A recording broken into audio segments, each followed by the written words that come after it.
শান্তি তো আল্লাহ পাকের হাতে।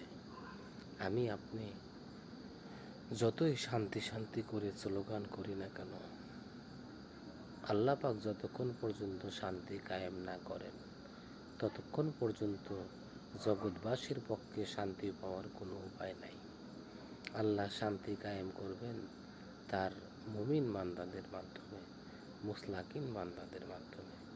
এহ জগতে শান্তি এবং পরজগতে মুক্তির নিশ্চয়তা আল্লাহ পাক দান করবেন। আর আমরা যে শান্তি শান্তি করে চিল্লাপাল্লা করছি, এ শান্তি ক্ষণিকের জন্য, দুনিয়াবী শান্তি, ক্ষণস্থায়ী, চিরস্থায়ী না। চিরস্থায়ী শান্তি লাভ করতে চাইলে আমাকে আপনাকে আল্লাহ পাকের সেই মুমিন বান্দার মাধ্যমে আল্লাহ ও রাসূলের সন্ধান করতে হবে।